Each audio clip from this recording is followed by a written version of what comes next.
we view chasing after God as this add-on that we have to now fit into our schedule again, rather than, and we've heard it before, it's not new, but the idea of it should be an integration into everything you already do.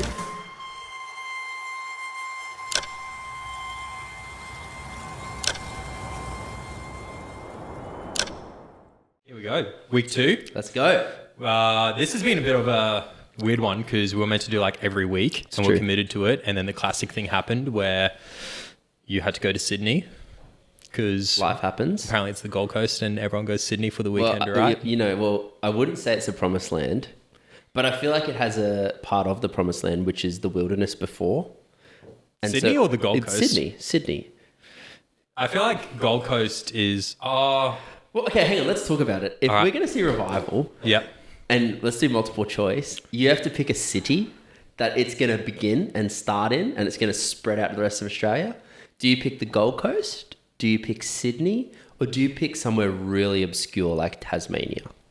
And why? And also like And why? Launceston, not even Hobart. like real yeah. obscure. Or Tabletop Mountain. Like why? in northern Queensland. No, isn't there a Tabletop Mountain in Tasmania? Oh, there probably is, Maybe? but I don't know. I don't know much But where about are you picking Tasmania. and why? So statistically, I think if you were trying to start a global revival, Sydney does make sense. That's but fair. also Jesus is from Nazareth, so that doesn't make sense. There's Gold Coast. I mean, statistically, I'm not sure if this is still correct. Yeah. I remember hearing that the Gold Coast is the drug and human trafficking capital of Australia. The Gold Coast is. Yeah. I know for drugs, What? like this is at least 10 years ago. Okay. So honestly, probably has moved to Sydney, but it like got to a freaking epidemic here where cops just did not want to work here because they No knew way. just the dangers were like nothing else around here. And then, yeah, I think human trafficking as well is like a real thing in the Human Gold Coast. trafficking? Yeah. Oh my days. So yeah, we probably need to step up our game. So you around reckon here. the Gold Coast because of that reason? Yeah, I reckon like the darker Okay. the places, the more chances there That's are for fair. revival. Although also like Asbury was neither of those things. That's true. So maybe somewhere I obscure. feel like it's so funny of us to try and pinpoint the why of it. It's like normally quite unique and unknown and just sporadic. Yeah. It's like the equivalent of, I suppose, Jesus when he was like, don't pick the time and place. That was for like, the end of days, but maybe that's the same thing with revivals where it's Sure. like, sure, you can theorize as much as you want, but really I'm just going to do my thing. True. Hey, maybe you could let us know, what city do you think in Australia? Honestly, I'm feeling a And bit why? existential. I feel like this podcast doesn't matter anymore. Well, I'm going to say New after that. Zealand. Because it's the whatever. The South Island Yeah, as well. the South Island. Yeah. Antarctica, the penguins need Jesus. Yeah, happy faith. All right. Well, anyway, we're talking about the concept of too tired for revival. Yes. And I know you have some thoughts on this. I've got some thoughts as well. I think this is something that has been really fascinating where there's the classic trope, probably for like, as long as old and young people have existed. Just the young people have the pep, they have the energy, they're like all ready and zealous to go on life. And then when you get to retirement age, you're kind of tired, you're just ready to chill out, Yep.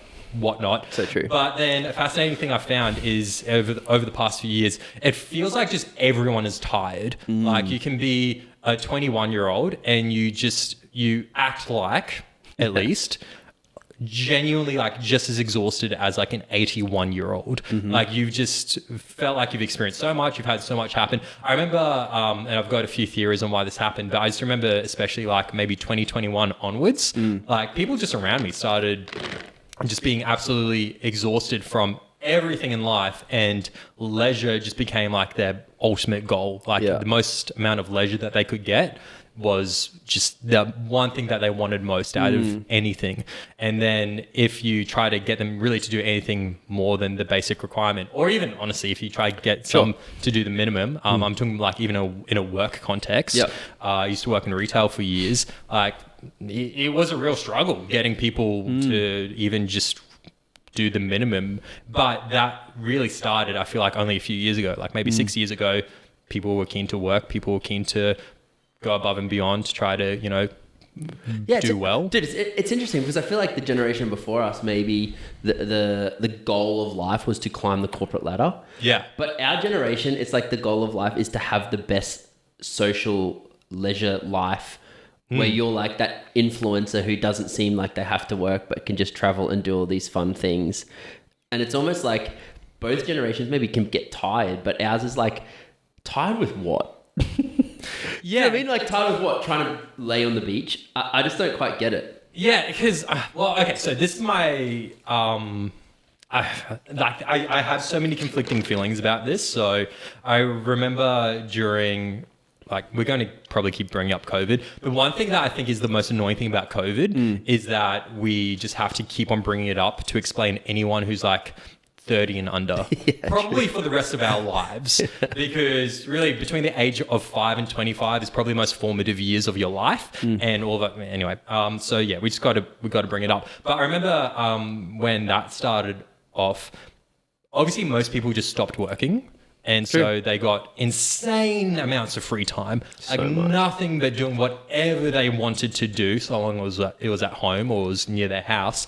I remember for myself, and I feel like a lot of people or key people within church, they had the opposite. They ended up working flipping harder than they've ever worked in their life. Yeah. I remember my schedule went from, doing casual half a day at church to then just being there constantly. And then I was also working on top of that. So really the beginning of it, I was probably doing like 100-hour weeks and just going and going and going. Now, obviously that's not sustainable, and I don't think anyone would advocate for 100-hour weeks or even like 80-hour week or whatever. But what was fascinating is I did get really tired from that, and I probably redlined a bit and then just needed some time off. And so I got some time off. We got married around then, so I got honeymoon, and I like slept for like 12 hours a day, and it was awesome for a few weeks. But then honeymoon, you slept for 12 hours a day. Bro, I was like so tired. It was genuinely like COVID, wedding, honeymoon, sleep, like boom, boom, boom. Yeah, just so much going on. And then when we started to come back, what I found was fascinating was, even though I wasn't, obviously going at that pace, I found when we had the world begin to open up and I was starting to work with people who had nothing but free time and could do whatever they wanted and pursue whatever hobby they wanted and to sleep as much as they wanted and all of that, those people were getting way more exhausted way quicker than I was finding myself getting exhausted. So I think in a sense, I'm actually kind of, in a way, grateful that I didn't have time off, that I was given a ridiculous workload. Yeah. Because I now in hindsight find that it saved me from feeling this exhaustion, or at least having a much bigger bandwidth than a lot of people have. What were your thoughts? I think it was interesting because for me, it's like I usually equate tiredness with busyness. Like people say, and the old statement, if the devil can't make you bad, he'll make you busy. Yeah. Is that kind of idea. And our lives are just like a container, and we'll fill it with whatever. So again, COVID happened, and maybe everyone, at least in our generation, had that idea of, in those forming years, some kind of work ethic.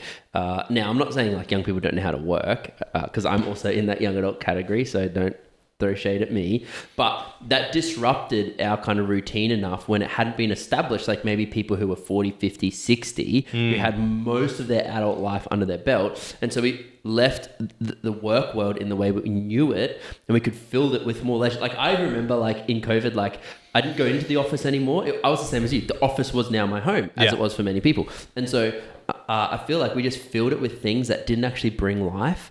And then this narrative of, I'm too tired for insert whatever, when really it's, if you looked at your life, well, I'm not actually doing anything that should lead me to be tired. So there's got to be something deeper that I'm not filling with in the right ways that's leading me to say or verbalize or act, I'm too tired for this, I can't do that. And so I don't know, I find it an interesting idea for our generation. Because again, like we were throwing shades as we're talking about this, and I was kind of like, if you're 22 and you're like, I'm too tired for something, like what are you doing? Yeah. Like really, what are you doing with your life to say, I'm too tired for X, Y, Z? Because like, let's face it, realistically, and I don't want to bash on all the 22-year-olds, we love you, but chances are you have got no kids, you might still be living at home, so you don't have as much financial pressure, like single income, you might be dating someone, potentially married. Oh, I was married by 22, well and truly. But like even then, double income, no kids. Like that should tick all the boxes for you to have the most energy that you'll ever have in your entire life. Yeah. And we're talking in big generalizations here, right? Big time, yeah. So I also know some 22-year-olds who like have great work ethics and do a lot. But I just think there's this broad brush stroke that happens with our generation where it's just like, man, I'm just too tired for this, therefore I'm going to put it off. And so when we talk even about like revival or even like the things of God, like how do you stir yourself to chase after Jesus? How do you make sure you're contending for the right things? We can easily go, because it seems like a bit of a cop-out, oh, I'm the self-care, self-preservation, awareness of like my own boundaries and limits, to go, I'm just like too tired for this. And usually this is what I've known, at least as a pastor, and especially in young adults, the first thing that we pull away when we say we're too tired is the church or anything to do with God. Why do you think that is? Like dude, well, I mean, I don't know, because it's kind of like, I think there's a paradox in the things of God where there's a working for something before it's fulfilling, or like there's a seed season before there's a harvest season.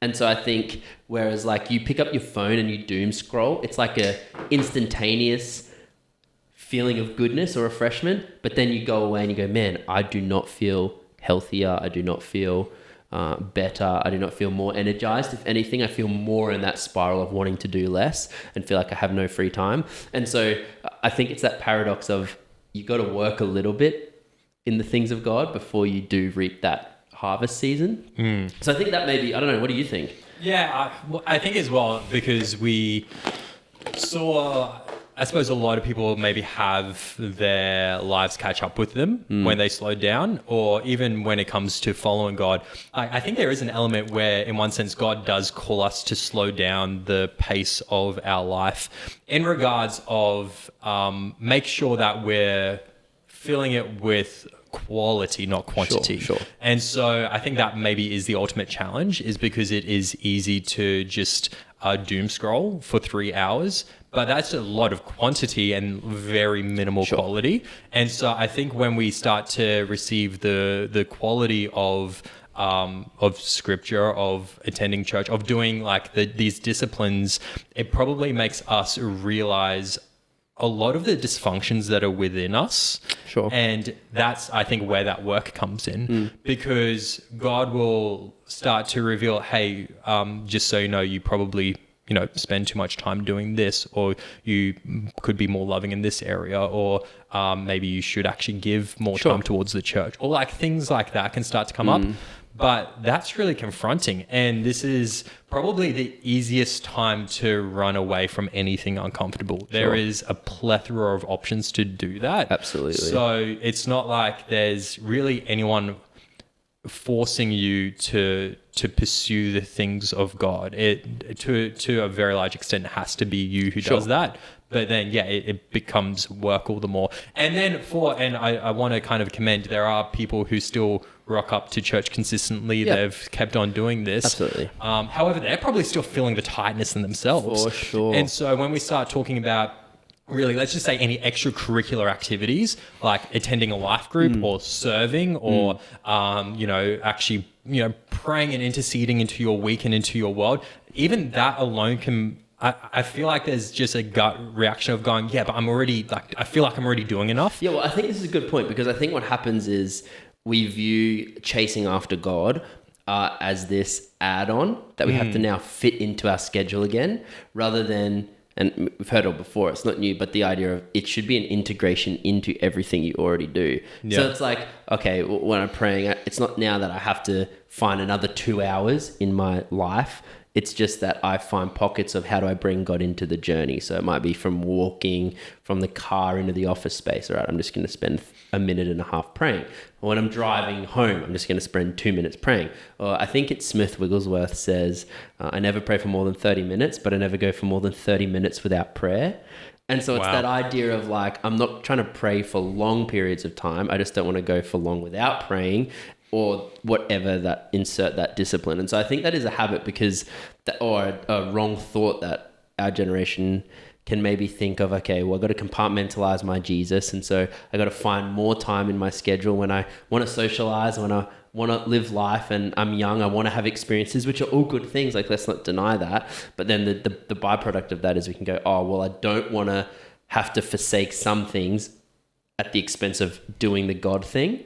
And so we just push that off to the side, because often at times we just are so easily led by whatever's happening around us. We choose the world over Jesus. And so I think that's also a big plus.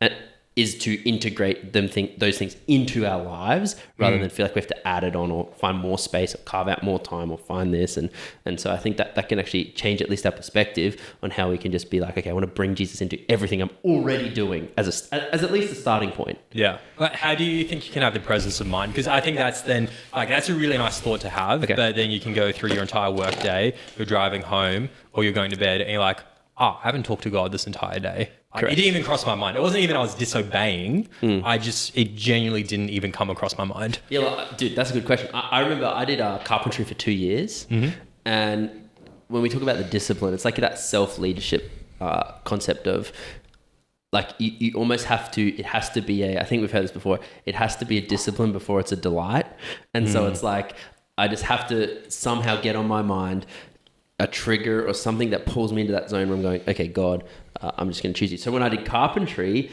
it was like there'd be plenty of times throughout the day I'd be given a task and then I'd be on my own. So it's like, well, why couldn't I just go, God, hey, thank you today that as I'm doing this, God, you're speaking to this, or God, I pray that you're protecting my family, or whatever. It doesn't have to be complex, but I think sometimes the spirituality is in the simplicity of it, and so it's that self-awareness. Because dare I say, if you're not even trying to integrate Jesus in, then you're not even going to have those thoughts at the end of the day. Yeah. Oh, dang, I should have. Oh, I could have. You know what I mean? Because you're not even going to go there. You'll go for weeks and then be, oh man, I haven't really done this, or I haven't prayed, or I haven't read my Bible. So I think entertain the thought is a good spot to start. Try again the next day. Try again the next day. Try again the next day. And then you just got to form that habit. That's at least for me, I think, where it's worked. Yeah, I think that's probably even something I'm trying to be more open towards, because a lot of the like leadership talks that I would hear, they obviously like there's such an emphasis on dedicated prayer time, which is important, having good quiet time. There is just the reality that life can get in the way of that as well. And so funnily enough, I might sleep in or not, like whatever. Something gets in the way from me having that dedicated time with just me and God before anything starts, or whatever time of day that you'd ideally set aside. And then throughout the day I go, I can't pray right now because it won't count for some reason. Sure. And I think there is still a special something, and I'm sure you would agree, with having that dedicated time of going, okay, before the day starts or as the day ends or during this lunch break or whatever the time is, I'm just going to do pure prayer for the next 10, 15 or however amount of time you want to dedicate. But even if that isn't what you're able to muster up right now, I think, just not belittling the moments as you are driving or as you're doing some tasks. That's probably something I'm even trying to get more and more okay with, and trying to actually understand that there is still power in that. Yeah, it's interesting. And I mean, I don't know where we're at, but I think if we're tying it into revival, like all of those things lead to this point of where we go, man, if God poured out, if God invited me into a move, or God invited me into be a part of something that was significant and like we're praying for, I just don't want to be the person that opts out because I thought I was too tired. Yeah. Like I want to at least be able and ready to jump into that river if it's pouring out, and just give it my everything. And so, I'm just a big fan of I don't ever want to make tiredness an excuse to missing God do something great. Yeah, I think that's a big message for us to have, especially because this is releasing like around halfway through the year. So I think this is kind of that classic period where people start to enter their lull with their faith. Like probably, December till March is like people are on fire, they're ready to go. And then reality starts to catch up with us. And then we go, okay, this is actually going to be harder than I thought. And then things can start to dwindle. Kind of two things that I've found, or I've been reminded of though in these times, is one, anything that you give to God, this is a cliche, he is going to give back to you and then some. So I'll just use an exercise example. At the beginning of the year, I was like going on runs a lot, like every day doing minimum 5K, just going for it, doing 10, 15, like just getting a really good zone going. And I felt great. I was like feeling really good about these goals that I was reaching, felt like I was getting a lot of energy. And this was just before we moved to the Gold Coast. We moved down, rhythm gets completely disrupted, try and get used to a new job, new church life, new house, all of that. So I just don't go running for like 3 months. And then when I start to get to a point of going, oh man, I really should start going for a run, I go, yeah, but I'm just way too tired to do this. So maybe I'll do it, tomorrow or next week, or maybe I'll reschedule sometimes.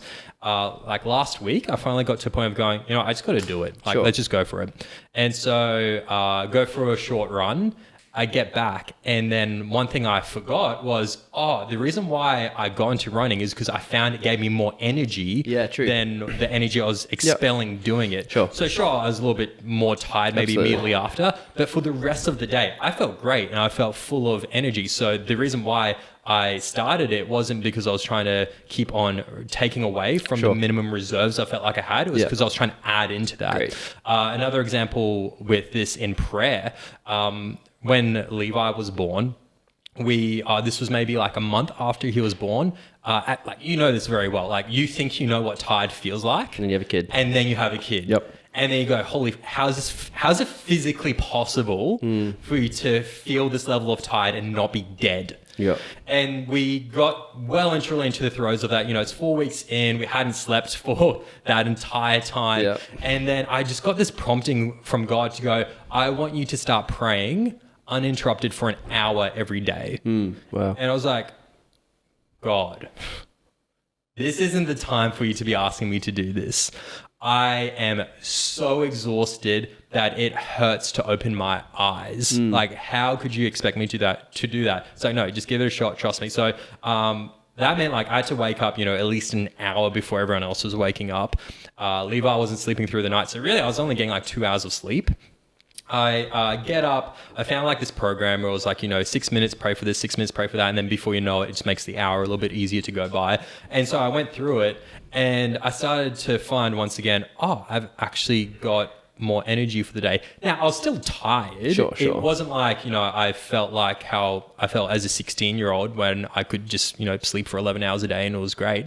But I still was able to have more patience for the season I was in. I was able to keep rolling over. I still felt like I was being able to be a better father, a better husband in the time. Yeah, great. And it just all these things that I started to get concerned with, especially when it came to that real SOS moment of my life of I just need to reserve my energy because I really don't have much to give.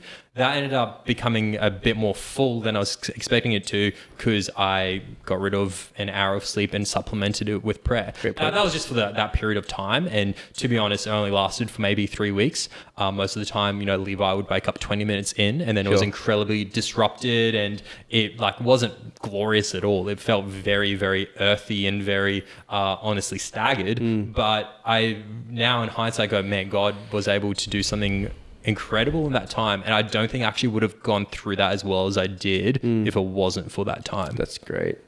Yeah, again, just speaks to the idea of like there's the seed season and the harvest season. You got to put in, right? And so yeah, I love that. I just think too tired for the things of God, just a weak excuse.